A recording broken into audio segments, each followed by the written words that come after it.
Rồi ok, hello anh em, chào mừng anh em quay trở lại kênh YouTube của Rock F2P nha. Trong tựa game Royal Kingdom ấy thì sẽ có rất là nhiều sai lầm mà các bạn gặp phải khi mới bắt đầu chơi. Và trong video này thì mình sẽ mang đến cho các bạn những cái sai lầm hay gặp nhất cũng như cách để các bạn có thể tránh chúng trong quá trình chơi game nhá. Sai lầm đầu tiên ấy và phổ biến nhất mà các bạn hay gặp phải đó chính là các bạn gặp con tướng cam nào là các bạn nâng con tướng cam đó nha anh em.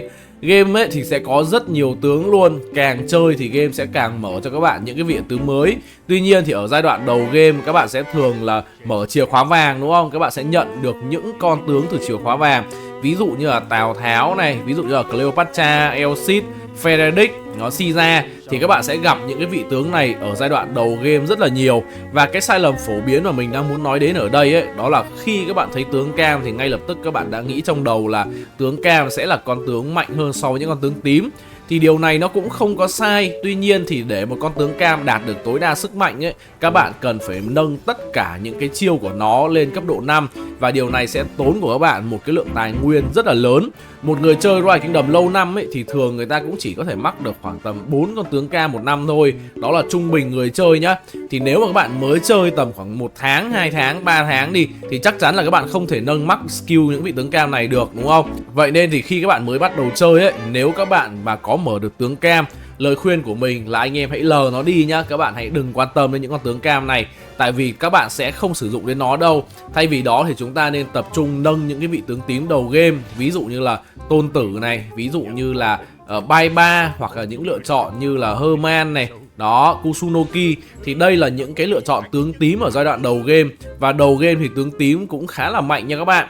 Các bạn có thể dễ dàng nâng max chiêu 1 này. Ở đây mình có thể ví dụ với Tôn Tử đi. Với Tôn Tử max chiêu 1 đấy thì các bạn sẽ có sát thương. Cái chỗ này thì nó bị che mất rồi anh em. Thôi mình cứ tính là Tôn Tử nó max skill đi ha. Tôn Tử max skill thì các bạn sẽ có sát thương ở đây là 800. Với hệ số thêm là 200 là tổng là 1000 sát thương đúng không? Nếu mà chúng ta so sánh với Elsit đi. Đây mình ví dụ Elsit. Các bạn mà không nâng max được chiêu 1 đúng không? Thì các bạn chỉ được 500, 600, 700 sát thương thôi. Và chưa kể là những cái chiêu sau của những con tướng tím ấy, nó còn cung cấp thêm chỉ số nữa. Còn những con tướng cam ấy, nếu mà những cái chiêu cộng chỉ số ấy anh em không nâng được ấy thì nó cũng cộng chả được bao nhiêu so với con tướng tím. Vậy nên là ở giai đoạn mới chơi các bạn mở được tướng cam thì các bạn đừng có đầu tư vào những con tướng cam đó nha. Chưa bàn đến việc có tướng cam đó mạnh hay yếu, các bạn hãy giữ lại những cái tượng chỉ huy huyền thoại đúng không? Các bạn đừng có nâng những con tướng cam lên. Chúng ta hãy đầu tư vào những vị tướng tím đầu game. Sau này các bạn biết chơi rồi thì lúc đấy các bạn có thể đầu tư vào những con tướng cam nó mạnh hơn và nó hợp với meta trong game hơn. Sai lầm thứ hai mà các bạn hay gặp phải đó chính là các bạn sử dụng đá quý rất là linh tinh nhá anh em. Trong game ấy thì các bạn sẽ kiếm được rất là nhiều. Các bạn có thể nhận được thông qua việc các bạn đánh quái này, các bạn đánh pháo đài, các bạn hit rương từ những cái người chơi khác nạp tiền ở trong game, các bạn cũng có tỷ lệ nhận được đá quý đúng không? Hoặc là như cái đợt sự kiện Tết lần này ấy, các bạn cũng có thể nhận được đá quý thông qua những cái gói lì xì trong game.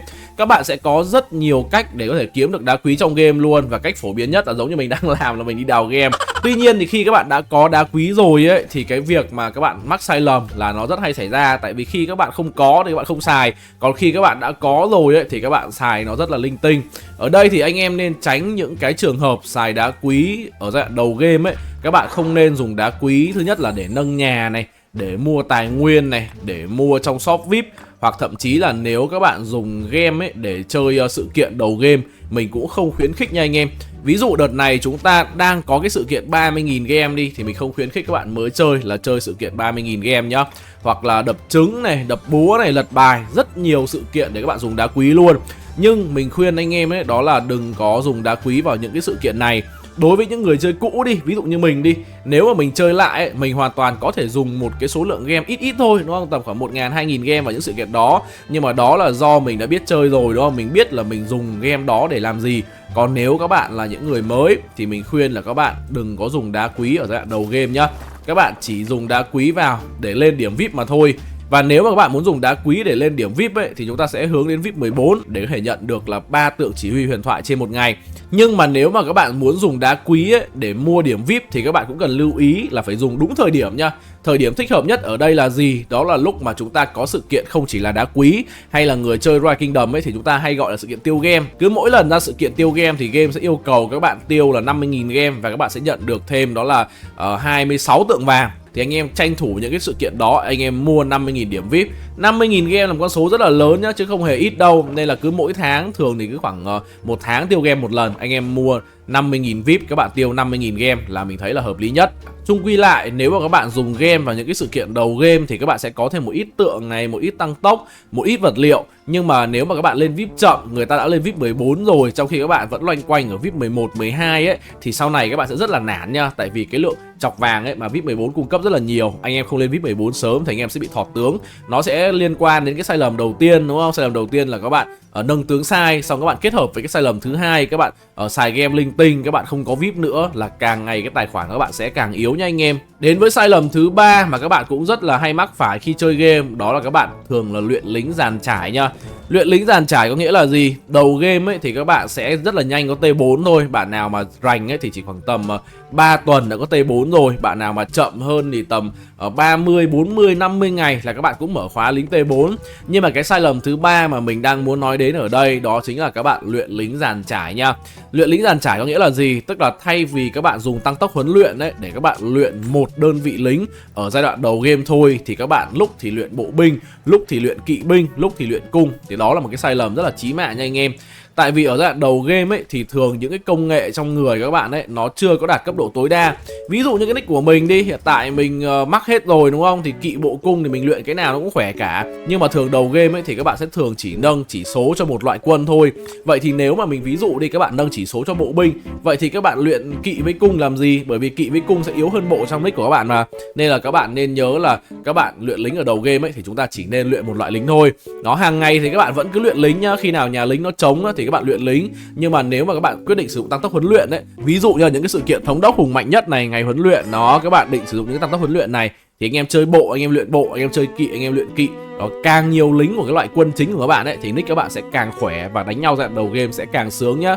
Sai lầm thứ tư mà các bạn hay mắc phải ấy, đó là các bạn tăng pao sai thời điểm nha anh em. Đó, sức mạnh trong tựa game Rise Kingdom là một cái gì đấy nó rất là ảo ma Canada luôn. Người ta đã có cái câu là đạt 5 triệu sức mạnh trong game Rise Kingdom này. Hoặc như là mình có nói các bạn là 100 triệu sức mạnh trở lên mới là ngưỡng sức mạnh sung sướng của tựa game này. Thì cái việc mà các bạn nâng sức mạnh sai thời điểm ấy cũng là một cái sai lầm các bạn hay gặp phải.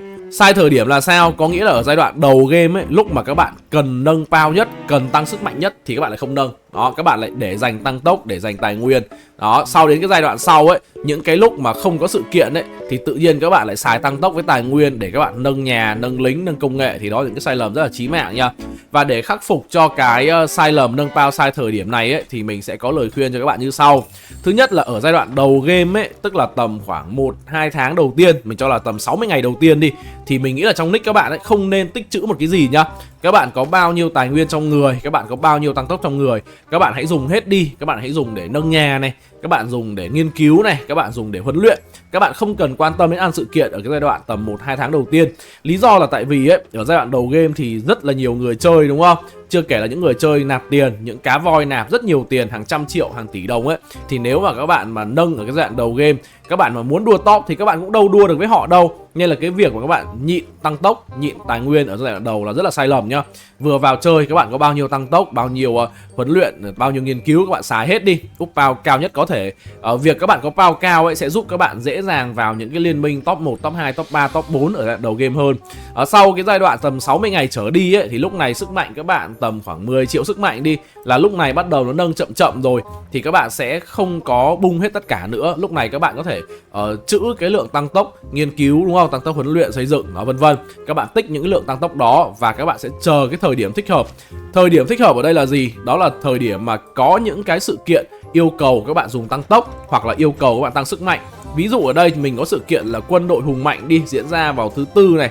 Đó thì các bạn có thể tranh thủ những cái ngày này, các bạn dùng tăng tốc huấn luyện để các bạn hoàn thành sự kiện. Thì như vậy các bạn sẽ vừa có pao, các bạn vừa có sức mạnh đúng không? Các bạn lại vừa có quà từ sự kiện nữa. Chưa kể là những cái sự kiện nó còn cung cấp cho các bạn thêm chọc vàng, thêm tài nguyên, thêm tăng tốc. Thì với việc mà các bạn úp pao đúng thời điểm ấy, thì cái nick của bạn nó sẽ có lực nhiều hơn. Chứ còn nếu mà các bạn có một cái thói quen đó là cứ rảnh là úp pao ấy, nó không có ăn nhập gì với sự kiện trong game ấy, là dần dần các bạn sẽ bị thọt về tài nguyên với tăng tốc nhá. Sai lầm thứ 5 mà người chơi hay gặp phải đó chính là các bạn đi farm rất là ít. Thực ra thì khi các bạn cho đi farm trong tựa game Rise Kingdom, mình không bàn đến nick farm nhá, mình chỉ giả sử là các bạn chơi một nick chính thôi, thì các bạn đi farm ấy nó mất không quá nhiều thời gian đâu, các bạn chỉ mất khoảng tầm 1 phút thôi. Mình cứ tính là cả thời gian các bạn mở máy lên đúng không, các bạn bật wifi, mở 4G vào game. Thôi máy ông nào lag giống máy của mình đi, cho 2 phút đi, các bạn vào, các bạn cho đi đào tài nguyên. Mình không biết là các bạn farm game hay farm tài nguyên nhá, nhưng mà thường thì cái việc các bạn cho đi farm ấy nó chỉ mất tầm 1 đến 2 phút đồng hồ thôi. Và một người chơi đi farm đều đặn ấy với một người chơi lười farm thì cái khoảng cách về tài nguyên nó sẽ rất là lớn luôn. Có thể 1-2 ngày các bạn chưa nhận ra, nhưng mà các bạn cộng nguyên 1 tháng lại thì cái lượng tài nguyên chênh lệch của hai người chơi này rất là lớn, và điều này nó có thể khiến các bạn bị thọt rất là nhiều ra đầu game. Mình sẽ chia sẻ cho các bạn một cái kinh nghiệm khi mà mình mới chơi ấy, đó là thường thì một ngày mình sẽ vào game tối thiểu 4 lần. Nó mỗi lần mất không nhiều các bạn. Đầu tiên là sáng này, mình ngủ dậy đúng không? Mình ăn sáng xong vào game.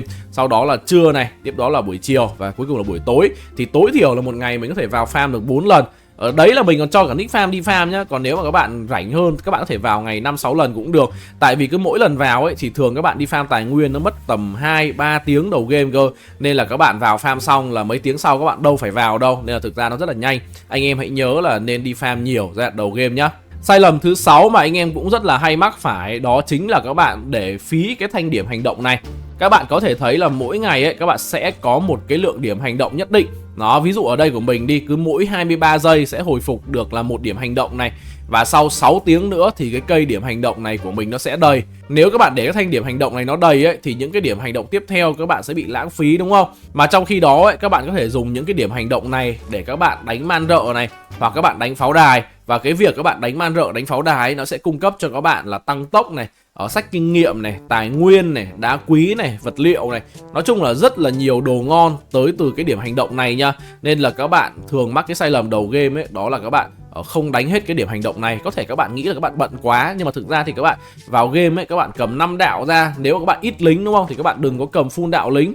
Các bạn có 500.000 lính chẳng hạn, thì thực ra các bạn chỉ mang được có 2 đạo thôi. Nhưng mà các bạn có thể mang 5 đạo, mỗi đạo 100.000 lính ra. Các bạn đánh man rợ, đánh pháo đài đó. Thế là xong, các bạn đánh hết điểm hành động. Thì cái điểm hành động này nó hồi rất là lâu nhá. Như của mình ấy thì khoảng 12 tiếng nó mới hồi đầy cây. Nên là thực ra nó cũng không mất quá nhiều thời gian của anh em. Nhưng mà với việc các bạn siêng đánh điểm hành động hàng ngày á, chưa kể là nếu mà ông nào mà kiểu trâu cày, các ông kéo man nữa, thì lực các bạn sẽ cực kỳ khỏe luôn, rất nhiều speed, rất nhiều tăng tốc nha anh em. Và vừa rồi là 6 cái sai lầm mà người chơi hay gặp phải nhất khi bắt đầu chơi tựa game Rise Kingdom. Song song với 6 sai lầm đó thì mình cũng đã cung cấp cho các bạn giải pháp rồi, nên là mình hy vọng là với video này thì các bạn có thể chơi game một cách nó vui vẻ hơn. Tại vì nếu mà game Rise Kingdom ấy các bạn biết chơi thì các bạn sẽ thấy nó rất là hay đúng không? Các bạn không bị thọt so với người chơi khác thì các bạn cảm giác game rất là chiến luôn. Và không biết là có còn sai lầm nào mà các bạn hay gặp phải khi mới chơi game hay không thì hãy bình luận phía bên dưới để mình và những người chơi khác có thể cùng trao đổi với các bạn nha.